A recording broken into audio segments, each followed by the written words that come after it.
નમસ્કાર દોસ્તો, સંદેશ ન્યૂઝનો ચૂંટણી રથ પહોંચી ચૂક્યો છે બનાસકાંઠાની દિયોદર વિધાનસભા વિસ્તારની અંદર। આજે અમે આપના વિસ્તારમાં આવી રહ્યા છીએ। દિયોદરવાસીઓ તૈયાર રહેજો, આપની જે પણ સમસ્યા છે એને અમે વાચા આપીશું। ખાસ કરીને દિયોદરમાં છેલ્લા 5 વર્ષમાં કેટલો વિકાસ થયો છે એ જાણવાનો અમે પ્રયત્ન કરીશું। મારી સાથે મહાદેવ પણ છે, મહાદેવ દવે। અને આપ શું કહેશો, આજે આપણે આ વિસ્તારમાં આવી પહોંચ્યા છે, રાજકીય પૃષ્ઠભૂમિ કેવી રહી છે? જી પંકજ, જો આપણે વાત કરીએ તો આજે દિયોદરમાં આપણે સત્તાનો મહાસંગ્રામ પણ યોજીશું। ભાજપ અને કોંગ્રેસ શું કહે છે અહીંના વિકાસ ન થયેલા કામો અંગે અને લોકોની અપેક્ષાઓ અંગે એ પણ આપણે જોઈશું। ચલો દિયોદરની સફર આવો અમારી સાથે।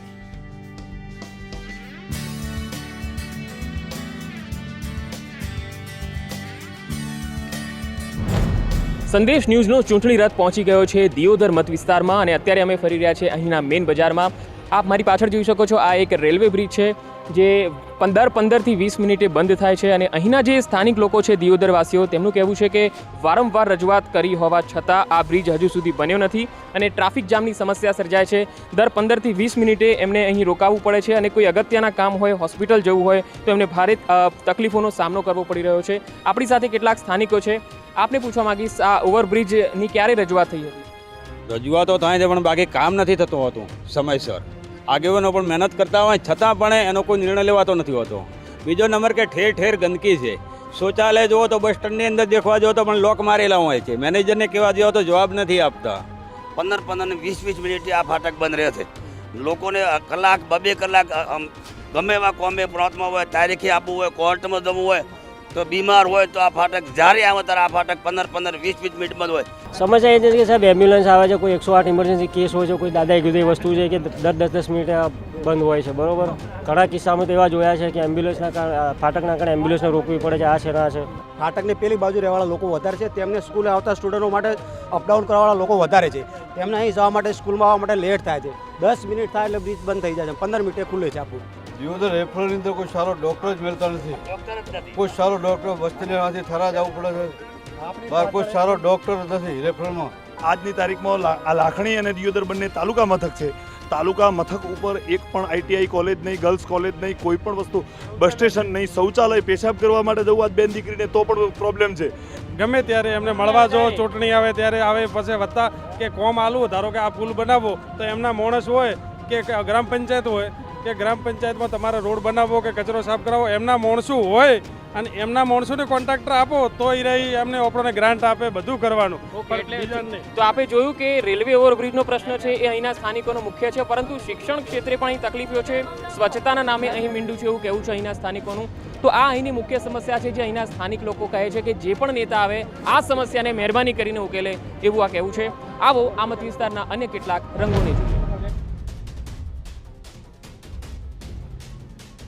જે શહેરનું આરોગ્ય તંત્ર માંદું એ શહેરના પ્રજાજનો પણ માંદા। આપણે અત્યારે દિયોદરમાં છીએ અને અહીંયા આવેલી આ જે રેફરલ હોસ્પિટલ છે એ રેફરલ હોસ્પિટલમાં ખરેખર આરોગ્ય તંત્ર કેવું કામ કરે છે, ચાલો આવો અને અંદર જઈને જોઈએ શું છે હકીકત, શું છે એનો એક્સરે।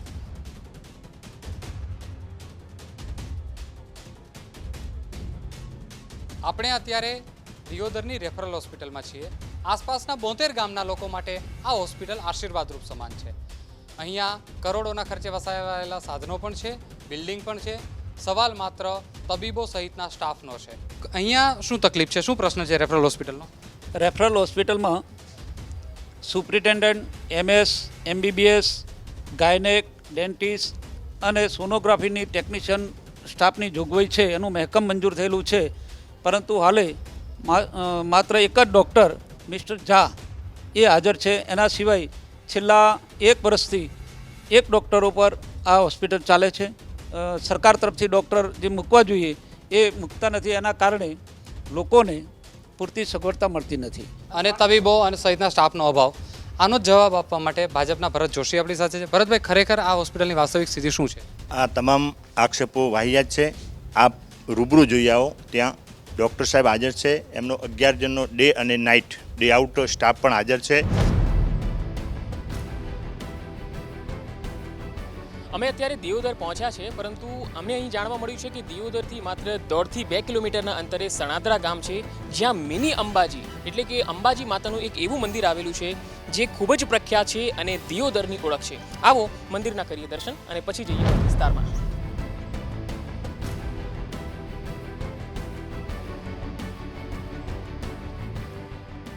નમસ્કાર દર્શક મિત્રો, સત્તા સંગ્રામ 2017માં આપનું હાર્દિક સ્વાગત છે. સંદેશ ન્યૂઝનો રથ આવી પહોંચ્યો છે દિયોદર વિધાનસભા બેઠકમાં.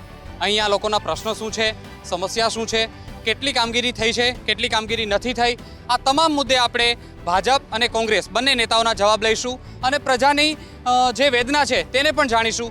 આપણી સાથે કોંગ્રેસના નરસિંહભાઈ અને તેમની ટીમ છે, સાથે ભાજપમાંથી કેશાજીભાઈ ચૌહાણ અને તેમની ટીમ છે. સૌ પ્રથમ પ્રશ્ન વર્તમાન ધારાસભ્ય કેશાજીભાઈને પૂછીએ. કેશાજીભાઈ, તમારા કાર્યકાળ દરમિયાન તમે શું શું કામ કર્યા છે? સૌથી પ્રથમ મેં અનેક વખત આ વિસ્તારના 124 ગામોનો પ્રવાસ કર્યો અને પ્રવાસના અંતે આ વિસ્તારની અંદર બે મોટા પ્રશ્નો જે 124 ગામ માગતા હોય, આ વિસ્તારમાં 54 સમાજો છે, 54 સમાજ માગતા હોય એવા બે મોટા પ્રશ્નો હતા. એક તો રસ્તા, રોડનો પ્રશ્ન, એકબીજા ગામોને જોડતા જે રસ્તાઓ હતા એ મુખ્ય માગણી હતી. એની સાથે લોકોને એક એ વાત હતી કે આ જે તળના પાણી ઊંડે જઈ રહ્યા છે, જે સિંચાઈ માટેના તળના પાણી ઊંડે જઈ રહ્યા છે, આ બે મુખ્ય પ્રશ્નો હતા. અને આ બે પ્રશ્નોને મેં વાચા આપવા માટે સરકારમાંથી આ વિસ્તારના જનપ્રતિનિધિ તરીકે મારાથી જે થાય પ્રયત્નો કર્યા અને આપણા પ્રયત્નો લોકોની લાગણી માગણીના કારણે એની સાથે સાથે નર્મદા યોજનાની મુખ્ય કેનાલ, નર્મદા યોજના જ્યારે બની ત્યારથી દિયોદરના મધ્યમાં થઈને નર્મદાની મુખ્ય કેનાલ પસાર થાય છે, પણ દિયોદર વિસ્તારને નર્મદાના પાણીનો લાભ મળતો નહોતો. એ વખતની યોજનાની અંદર નરેન્દ્રભાઈ રાજ્યના મુખ્યમંત્રી હતા ત્યારે એમણે સુજલામ સુફલામ યોજના બનાવી અને દિયોદર અને લાખણી તાલુકા જે આ વિસ્તારમાં આવે છે એને સુજલામ સુફલામ દ્વારા તળના પાણી ટકાવવા માટેની યોજના એ વખતે નરેન્દ્રભાઈએ અમલમાં મૂકી.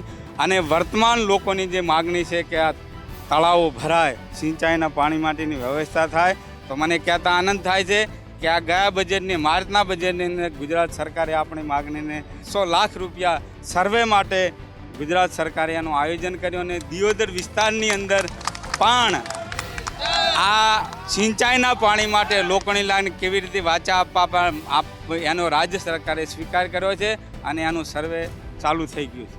અને આ એક જ આપણા કાર્યકાળ દરમિયાન એક જ 56 પેટા આરોગ્ય કેન્દ્રો આપણે મંજૂર કરાયા છે અને બધા જ એમાં બજેટની અંદર એની જોગવાઈ કરવામાં આવી. પ્રાથમિક શાળાઓના 150 કરતાં વધારે રૂમ મંજૂર કરાવી અને આપણે વિકાસની અંદર આ વિસ્તાર બિલકુલ બાકી ના રહે એના માટેની તમામ યોજનાઓ એ રાજ્ય સરકારની અમલમાં થઈ શકે. બરાબર. શિક્ષણ, પાણી, આરોગ્ય ક્ષેત્રે કામગીરી થઈ છે એવો કેશાજીભાઈનો દાવો છે. નરસિંહભાઈ, શું કહેશો? આપ જોઈ શકો છો, આપની સામે સરકારી રેફરલ હોસ્પિટલ છે જેનું મુખ્ય કચેરી થરા ખાતે ખસેડાઈ ગઈ છે. એના મેકમ મુજબ ડૉક્ટરો નથી. આરોગ્ય માટે લોકો આવતા હોય છે પણ ત્યાં પૂરતો સ્ટાફ નથી. દિયોદરની રેફરેલની મુખ્ય કચેરી થરા ખાતે ખસેડાઈ ગઈ હોય એનાથી આ દિયોદરની કમનસીબી કઈ હોય. એક વાત જે નર્મદામાં સુજલામ સુફલામની હમણાં સાહેબે વાત કરી, દિયોદર તાલુકાના બોર્ડર થઈ નર્મદા કેનાલ નીકળી છે, પણ આપ ગામડામાં જઈને સર્વે કરી શકો છો કે 80% ગામોને નર્મદા સિંચાઈનું પાણી આપણને મળતું નથી. એટલે આવી બેકાઉ વાતો આપણે બેકાઉ વાતોમાં લોકો આવશે નહીં. કોંગ્રેસને સ્વીકારી છે, કોંગ્રેસ આવે છે એમ દિયોદર વિધાનસભાની જનતા બોલો. સુજલામ સુફલામમાં પાણી ચાલુ જ છે. અમારી આપને વિનંતી છે કે તમે સુજલામ સુફલામને અત્યારે પણ ચેક કરી શકો છો. રેફરલ હોસ્પિટલની અંદર એમના રાજ્યની અંદર દર્દીઓ જે આવતા હતા એના કરતાં અનેક ઘણા દર્દીઓ તમે અહીં રેકર્ડ તપાસી કરો છો. મંત્રીશ્રીનું કહેવું એવું છે કે દર્દીઓ વધારે આવે છે એનો મતલબ પબ્લિકને આરોગ્ય સારું નથી, પણ સુવિધા ઉપલબ્ધ બની છે. રેફરલ હોસ્પિટલમાં માત્ર એક જ ડૉક્ટર છે જે 10ની જગ્યા છે. 10ની જગ્યા છે અને મતલબ માત્ર એક જ ડૉક્ટર છે. નર્સોની સલામત નથી. એના આખા ક્વાર્ટર પડી ગયા છે. અત્યારે ભાડાના મકાનમાં રહે છે અને લગભગ ઓપીડી 100 ઉપર પહોંચી ગઈ છે. એ પૂર્વ આયોજિત રીતે બંધ કરવા માટે પ્રાઇવેટ એજન્સીને આપવાનું છે એટલા માટે કરીને અત્યારે સુવિધા બંધ કરી છે.